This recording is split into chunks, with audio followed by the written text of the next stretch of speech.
Hello everybody and welcome to today's Sunday sermon, which happens to be on the 17th Sunday in Ordinary Time. Today we are being challenged to know what is that which we value most in our lives. What's the hidden treasure, the treasure that we value most in our lives? What's the most everlasting thing that we seek for in life? Today, in the first reading from 1 Kings chapter 3, verses 5 to 12, Solomon has just been coronated king and he is praying to God. And God speaks to him and he says, Solomon, please, I will grant you a favor. Whatever you ask me, I will grant it to you. But first go and pray and think about it. And when Solomon came back, he didn't ask God to grant him riches and a long life and things like that. No, he said, Dear Lord, grant your servant an understanding heart to judge your people and to distinguish right from wrong. The Lord was very pleased and granted Solomon that gift. And we know Solomon because we call him, and we call God, Solomon, we know him for the wisdom that he had. Now likewise, what do we ask for? What do we treasure most? What do we seek most? What would we say to God in similar circumstances?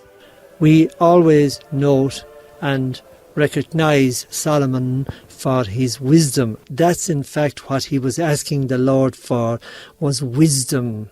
The Gospel from Matthew today, chapter 13, we see the story of the hidden treasure. Jesus gives this example of a man who finds treasure in a field. Then he goes home and he sells everything he owns and he goes and buys the field because the treasure is there. So when we find the treasure, we know this is everything that we need in life. Our task is to know what is valuable and everlasting. As children, we probably learned that we should be careful with what we know to be the most valuable. In nearly every age, I suppose, usually money is considered the most valuable thing from an earthly point of view. Spend it carefully, invest it so as to make more money, was the advice from our parents and elders, perhaps. So we nearly all know this. What is the most important thing that we can have, though? To answer this, we might need to do some thinking and praying and analysing. Some people say security is known these days as one of the most important things all over the world. There's food security, natural security, like at night to live in a house that's secure from the thieves and from the weather and from the elements. Security with a job. Have a good education and then have a good job and keep it so as to be secure in life. So when we've achieved all those treasures, then we must die. What is our treasure then? Are all these treasures that we have mentioned above, namely house, home, family, children, job, money, enough when we are in our final hours on this planet? I doubt. As believers, we know that to take us across the great divide of death, we need to store up treasures for ourselves in heaven. What are they? A clean conscience, owe nothing to anybody, doing works of charity, having that basic love for our fellow human beings, especially the most vulnerable and the poor, having done something great for them. And as I say many times, to do these things not to gain for ourselves a place in God's heaven, but rather doing good in gratitude to God for what He has done for us.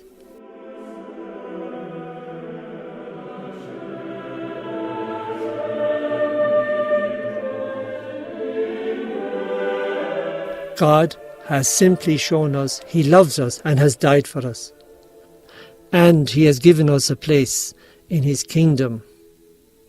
This is huge. We may take it lightly, but we shouldn't. We should marvel at it always, in the morning, evening, and during the day. Our lives can be a series of being good for the goodness shown to us by God and personally shown to each and every one of us. This indeed is the treasure. To be thankful and praise the Lord, and to live life that is wholesome and compatible with the goodness of God in our lives. And that is the treasure that we carry with us at our final hours.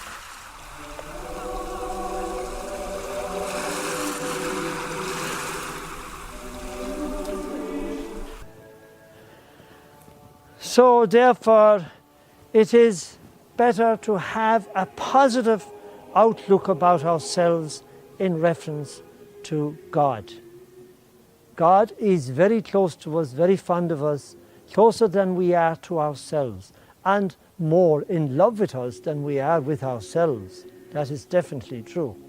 Therefore, let us cultivate that. That is the real treasure to nurture and cultivate in our lives. Pope Francis spoke to pilgrims on the 30th of July 2017 in St. Peter's Square just before the Angelus in reference to this theme as well. And he said that if we seek Christ, sacrificing everything in the process, in the end we find a joy that is worth far more than anything that we may have lost. He also continued and said, evaluating this invaluable treasure means that we lead to a decision that also helps us to sacrifice ourselves and be detached from the things of the world and renounce them. They're not the be-all and end-all, in other words. There's far more valuable things where we have touched on today. And then he said the decision of the disciples to sacrifice everything for their relationship with Christ didn't mean that they despised everything, not at all, but that they put everything into its proper order, the order of value of everything we have. Make a value what is the things that we have and put them in their proper order, and then place Jesus in there as the end of everything. Of course, this is all through prayer and through the knowing of Jesus, which we are able to do through our prayer and good works, and the sacraments, which we are so privileged to have in our church. May God bless you to have a beautiful Sunday, and that you may seek out this treasure that is the most valuable of all, which is Jesus Christ. May God bless you, and have a beautiful forthcoming week.